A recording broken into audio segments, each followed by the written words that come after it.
बिस्मिल्लाहिर्रहमानिर्रहीम। कोरोना में आपने 8 बजे दुकानें बंद कर दी, तो लॉकडाउन के बाद भी 8 बजे ही दुकानें बंद कराएं। इसके बड़े फ़वायद हैं, मुल्की, रूहानी। बच्चों को आप टाइम दे देंगे, हम टाइम दे देंगे, बीवी बच्चों को, जल्दी सो जाएंगे, सवेरे उठेंगे, वॉकिंग, जॉकिंग, एक्सरसाइज वो भी करेंगे। पूरा चाइना 80 पाकिस्तान से बड़ा है, वो सुबह सवेरे उठ के एक्सरसाइज करते हैं, हम सो रहे होते हैं, इसलिए हमारी सेहत बर्बाद है। वो आखिरत को नहीं मानते हैं, वो दुनिया को सब कुछ मानते हैं, उसकी फिक्र करते हैं।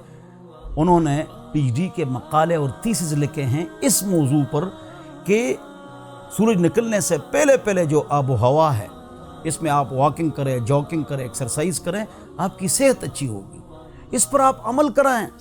मेरा दोस्त अच्छा सहाफ़ी है और फयाज साहब, वो फरमाते हैं कि मैं बाज़ मुल्कों में गया, तरक्की याफ्ता ममालिक, मुझे मगरिब के बाद दुकानें नहीं मिली। अल्लाह अकबर। तो आप इस पर अमल कराएं। हुज़ूर अकरम सल्लल्लाहु अलैहि वसल्लम ने रात को किस्सागोई से, बातचीत से, फजूल, इसे मना फरमाया है। क्यों?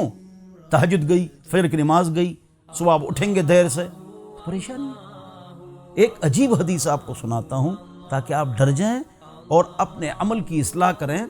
कुत्ता, शौकिया कुत्ता, हिफाजती नहीं, शिकारी नहीं, अगर घर पर हो या तस्वीर मुकम्मल या बुत, तो घर में फरिश्ते नहीं आते हैं रहमत के।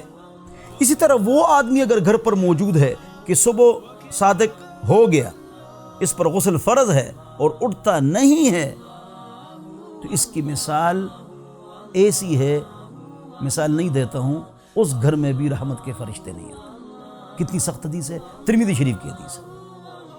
लिहाजा लॉकडाउन के बाद भी आप इस पर अमल फरमाएं, हम आपको मशवरा देंगे। आप हमारे, हम आपके खैर ख्वाह हैं।